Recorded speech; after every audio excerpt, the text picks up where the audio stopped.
Yo, welcome to my YouTube channel. Hey. Listen, I am so glad that you are here. Like, I really am. I've been wanting to film this video since February. Like, literally since February.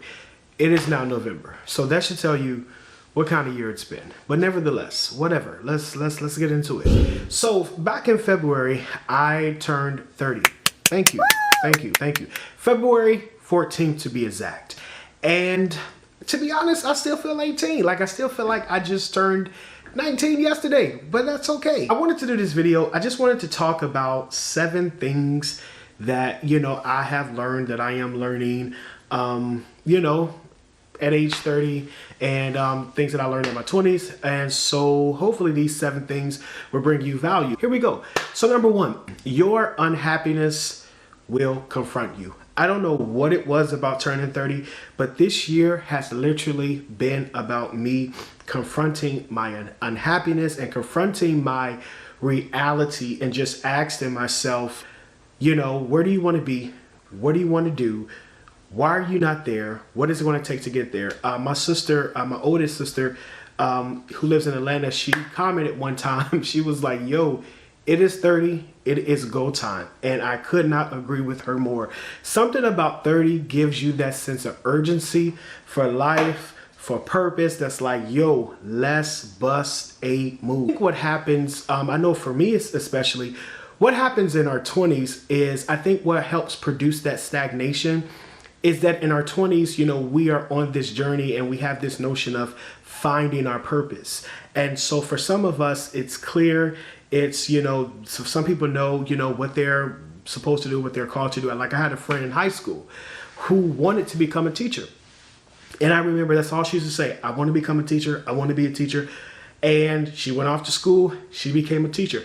But for some of us, it is not that clear, it is not that easy. And so what I am learning at 30 and what I realized in my 20s is that life for some of us is not so much about finding our purpose, but it is about following our purpose. I remember reading this article that said, first you have to identify what a sense of purpose feels like to you. You have to identify what gives you those feelings of fulfillment, that you have to determine what gives you, those feelings of freedom, of happiness, what sparks, your passion. And when you first determine that, then you're able to follow, that path of purpose. You will begin to determine. You may be doing something that is temporal. You may be doing something that you don't know. You don't see the full picture yet, but you still will be able to say, what I'm doing now, this is what I feel. I feel happy. I feel fulfilled in this moment. Because you do have to understand that purpose does not take place in a destination, but purpose, it unfolds in moments. You can be doing something and you're like, yo, I like how I feel when I do this. It's like, oh, I got it. This is what I want to do. I remember being in New York and my friend Matthew asked me, he was like, bro, what is your place of freedom? And for me, my place of freedom is creativity, whether it's music. One night I did this open mic night, and after the set, there was, it was this guy who was up doing stand-up comedy, and I'm just sitting there, and people who know my personality, somebody was like, Mark, yo, get up there and do some stand-up comedy. And I was like, what? Like, I don't do that. I sing. But I did the stand-up comedy because, hey, my freedom comes with creativity. I didn't know I had that in me, but hey, I was able to get on stage, act a fool a little bit, and I, begin to, live out my freedom of art. So I say to you, life is not so much about finding your purpose, but following those feelings that you have, that following that path that leads you to the thing, that will lead you to the thing, that will lead you to the thing that's ultimately your purpose. I saw a quote on Twitter that said, when it's your calling, it will continue to call you. So keep following that calling, keep following those things. Moving on. Number 2, your health matters. When you turn 30, or as you get closer to 30, you will begin to realize how important it is to have your physical health as a priority. you would begin to realize things such as having a gym membership is a necessity. I remember when I was 21 and I was a student at Cincinnati State College. I used to come to school every day. I used to come to class with like a bag full of like $8 worth of just junk. And I remember every day I would stop by the gas station and up by my house and come to class with like $8 worth of like junk, Little Debbie's, chips. And I remember my professor, I can't remember her name, but I remember my professor one day, she was like, my God, like you need to get an app, eat an apple or something. Like, and every day, this was every day. And I remember this dude, Abdul, I'm actually still friends with Abdul on Facebook. He was like, yo, I'm about to go to the gym. You want to come? And I was like, whoa, there's a gym upstairs? From that day on, like, I've been in the gym ever since. I have a love-hate relationship with meal prepping, but when I do it and I do it right, I love it. And so, yeah, preserve your teeth, book that that doctor's appointment, get that gym membership, attempt to meal prep, and yeah, take your health seriously. Along with your physical health, your mental and emotional health is important. That is another thing. I cannot stress how important it is, especially at this age, to go see a therapist. Like, I am a strong advocate for, therapy, especially among like black men and black people in general. It's funny because I was reading this article and the article was just saying like how our generation, the millennials, we are considered the therapy generation. And I love it. I like how that sounds, because our generation, like, we're the generation that's in the middle. Like, we're not Gen Z, and a lot of people get us mixed up, but we are the generation that is dedicated to breaking those generational curses just simply by going to talk to somebody. And so I started going to therapy when I was 27, and it has been amazing. Anybody who knows me know I love Iyanla Fix My Life. That is like my favorite show to binge and to watch. Listen, when it comes to standing celebrities, I stand Iyanla. Like, I tell anybody, I do not tolerate no Iyanla slander whatsoever. Like, that woman can do no wrong. Like, that lady is out here doing the Lord's work. Like, I love Iyanla because she is, like she says, she's a cultural custodian, and that is just exactly what she does. Like, that is who she is. And so it's funny because like a lot of times when the shows happen, people say, well, how can she expect them to be healed in 3 days? And the thing is, it's not about being fixed. That's not what therapy is. Therapy is about, opening up and talking about those things that you normally wouldn't talk about, and developing a plan that helps you to evolve and improve day by day, so that you can see your process. It's not about a quick fix. It's not about being fixed, but it's about developing a plan so that you can set those emotional and mental goals to improve and to be your best self. Like, so yeah. Number 3, money matters.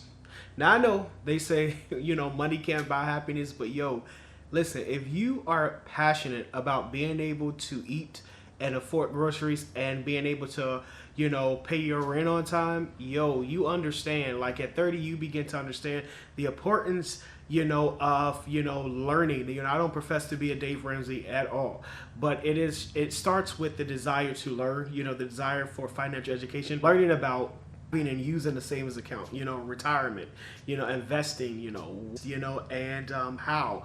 It all starts with that. So listen, financial freedom is a thing. At 30, you begin to realize the strong desire. I know for me, there are like 10 decisions I can make right now with like $1 million. And there are like 5 I can make today with like $10,000. And so I just think, it is the desire to be able to freely move through life making decisions without, the harsh financial impact. Financial freedom is a thing, and it all starts with the desire to learn.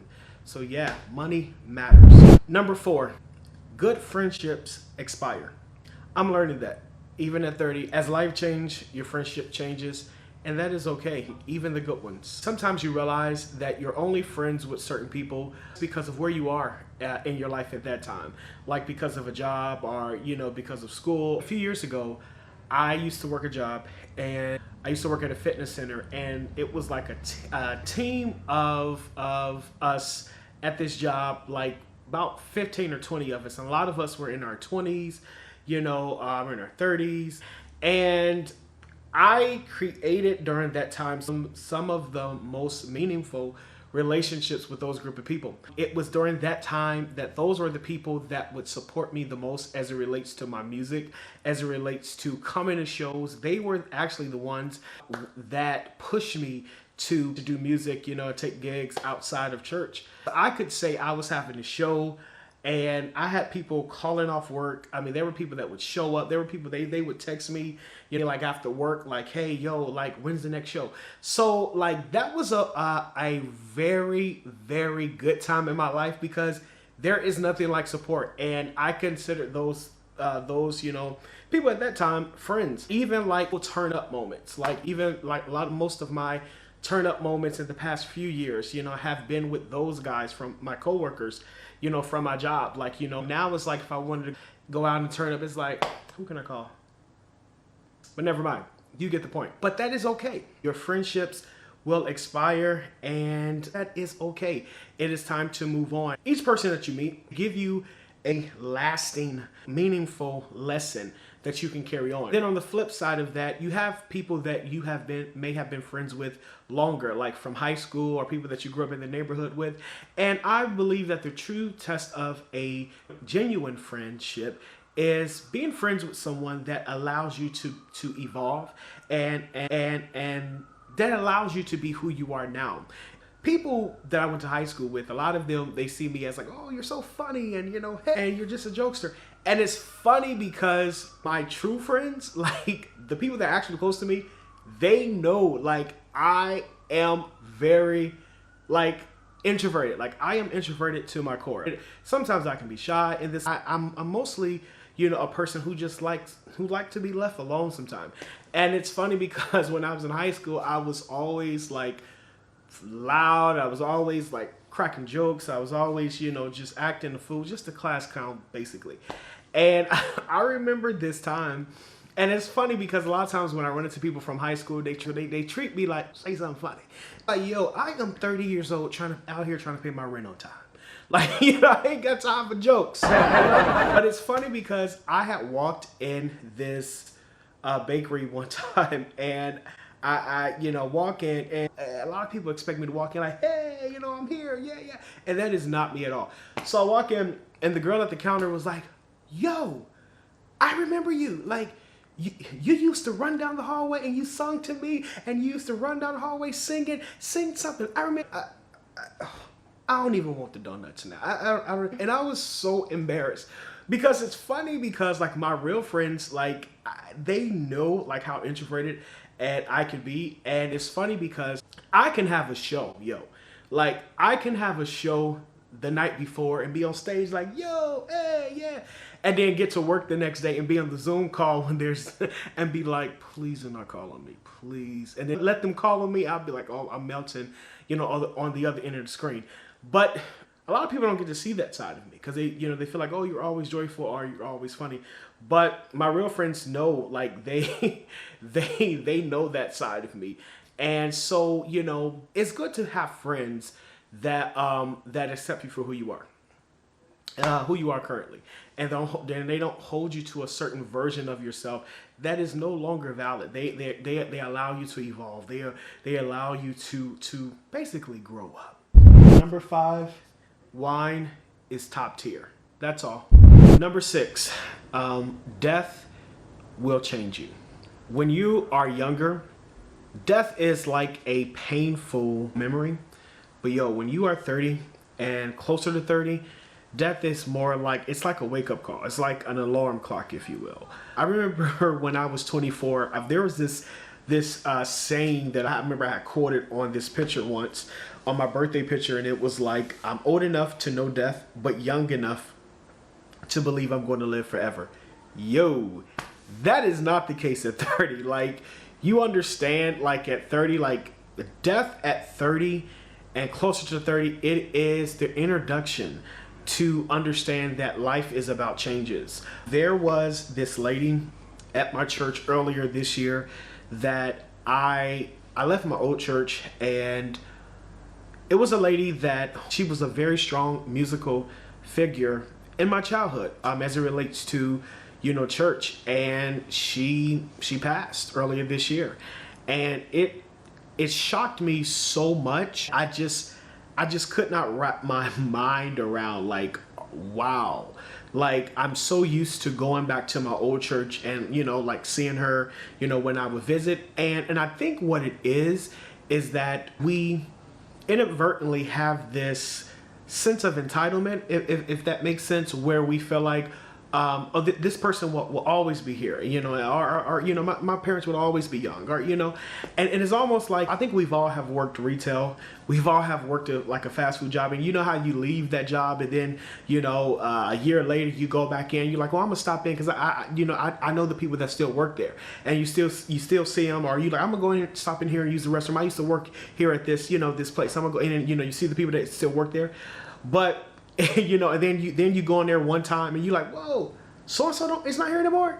You know, so I thought something would never leave. That's how it is with life. You know, when people die like that unexpectedly, man, it changes you. It introduces you to the reality that life is about change. Life is about adjustment. You begin to understand that you won't always be at the job. You know, your parents won't always be young. I remember when I was young, and my aunt who raised me, she's 67 now. But I remember her riding a bike. I remember her, you know, walking up the street to, you know, to the store. I actually remember her, a memory I have of her play fighting with this trustee at the church. She can't do that stuff now, you know? And it just, it makes you realize, like, man, you can't take anything for granted. And it makes you get on that hustle and that path of, you know, of being grateful, to avoid regret later down the line. You know, things change, and so will you. And death is a wake-up call to make you realize that. Lastly, number 7. I don't know what it is about turning 30, but I am realizing this more and more. Nobody cares, so you shouldn't either.